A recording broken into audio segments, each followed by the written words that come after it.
Listening Library presents Before Tomorrowland by Jeff Jensen and Jonathan Case. Story by Damon Lindelof, Brad Bird, and Jeff Jensen. Read for you by Katie Schorr.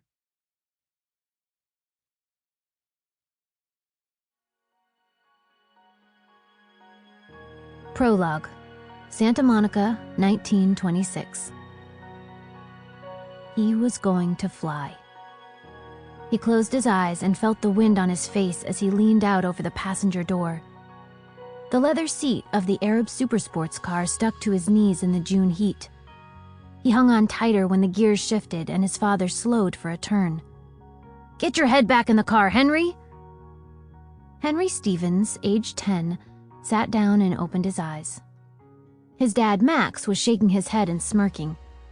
He wasn't mad. Max Stevens never got mad. But you sure wanted to listen when he gave an order. "Your mother's never going to let us have any fun if I bring you back in little pieces." Max leaned over and tousled Henry's rust-colored hair. Henry caught a glimpse of himself reflected in his dad's big aviator glasses, and his freckled face was all smile. He prized these weekend outings with his dad more than just about anything. More than building carts made of orange crates and baby buggy wheels and racing them with his best friend Nick. More than blackberry cobbler. And he loved his mom's blackberry cobbler. Henry didn't see his dad much. Max worked long shifts and he lived an hour away, but when they got together on the weekends, their adventures were incredible, or sometimes just silly. Once, they attempted to spend a day traveling only by pogo stick. The experiment lasted just an hour and ended with a sprained ankle for Max and a bloody nose for Henry. His dad used to tell Henry that he worked hard and he played hard. His mother said there was such a thing as playing too hard. Henry couldn't understand that idea. His dad did just about everything right. He wouldn't have been the top mechanic at his Army Air Service base otherwise, a fact Henry shared at any opportunity. It had been hard, learning to live such a fractured life after the divorce, but Henry was starting to roll with it. Max cranked the steering wheel and maneuvered the car into a parking stall near the Santa Monica Pier. His leather flight jacket crinkled as he turned to his son and took off his glasses. There was a glint in his eyes Henry had never seen before. Ready for a real thrill? Henry bolted from his own seat, almost tripping onto the pavement on the way out. He shielded his eyes and looked to the pier and its thrill rides. He heard the off-key carnival music and smelled the popcorn and cotton candy. It was glorious anticipation.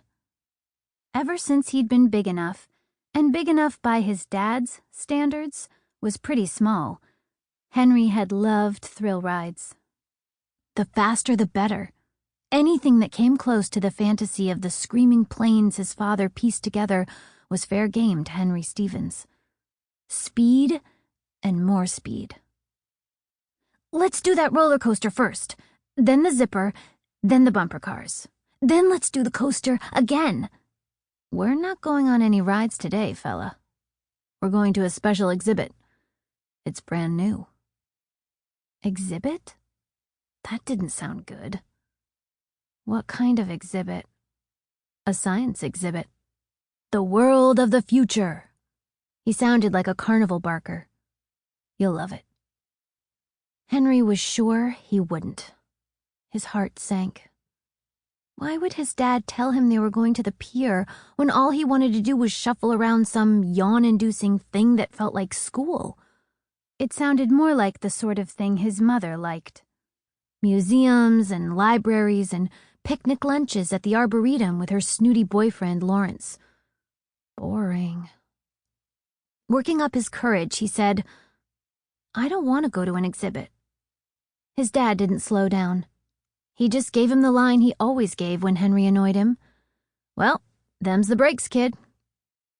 Henry followed his dad, feet dragging, onto the pier and past a couple of little kid rides. He thought about suggesting they just do some of those instead. Bumper boats. He would settle for bumper boats.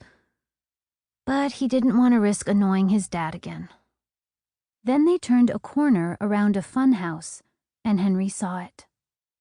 Looming over them on a wide expanse of boardwalk was a silver structure that shimmered so brightly in the noon sun that Henry had to squint. It was wide and circular, like a massive pie plate or one of those squatty spaceships on the covers of the science pulps. It rotated slowly on a big platform. Its sides were inlaid with angled patterns that reminded him of a book Lawrence had on his coffee table. He remembered because he had asked Lawrence if it was a book on Egypt, and Lawrence made some annoying sound and said, "Hardly. It's Art Deco." He said hardly a lot, and it usually meant Henry was wrong about something. "What do you think? Should we check it out?" Max asked. Henry nodded. They walked to a ticket window where his dad bought a fistful of tokens from a woman with dark skin so flawless and brown eyes so wide and pure, her visage seemed unreal. An ivory badge on her ebony dress gave her a name: Annie N. Canny. "Welcome to the world of tomorrow," she said. "Please rise to meet it." They stepped onto some kind of ascending conveyor belt that extended to the building. Henry grabbed for his dad's sleeve as the big moving sidewalk cranked to life under them and glided them toward the attraction's dark and gaping entrance. "Scared?" asked Max. "No," Henry lied. "Imagine a world of infinite possibilities, powered by endless energy that would come at no cost to ourselves or our environment, rich with invention that would not only improve life as we know it, but redefine it for the better." A narrator's deep voice boomed louder and louder. The music shrieked to crescendo. Henry's teeth rattled. And then the lights came on. He blinked. The brilliance stung, but his eyes adjusted, and he tried to make sense of what he was seeing. "This world is coming, and we are making it for you. Welcome to the future." The lights came on. He blinked. The brilliance stung, but his eyes adjusted, and he tried to make sense of what he was seeing. They were inside a dome with walls so white and clean, Henry couldn't even judge its size. Large model Zeppelins and sleek model airplanes circled high above them. Metal walkways crisscrossed above the floor in front of them. Just ahead, kiosks crowded the room, demonstrating technologies Henry didn't recognize, or didn't quite understand, or in some cases, didn't think possible. Below them, large model submarines propelled through an expanse of crystal clear water, accompanied by a school of exotic fish sporting colors so vibrant they didn't seem real. "This way," Max said. Henry's father led him past a table with a sheet of refined, clear quartz connected to a keyboard by a wire. He saw a menu of options printed on a cream-colored card. To watch Steamboat Willie, press F1. To learn basic computer programming, press F2. They paused briefly at a kiosk demonstrating a tabletop box that could cook a slab of beef in seconds, and even more briefly to examine a model for a colossal power plant, larger than the Great Wall of China, boasted a placard, that could generate enough energy to power half the continent. They lingered to watch a film projected on a massive screen, showing a group of men in turn-of-the-century top hats and finery. The men stood a ways off from a skyscraper-sized turret that jutted from the side of a desert butte. The cannon fired a bullet-shaped capsule into the evening sky toward the moon. Henry wanted to watch more of it, but Max kept mushing him forward.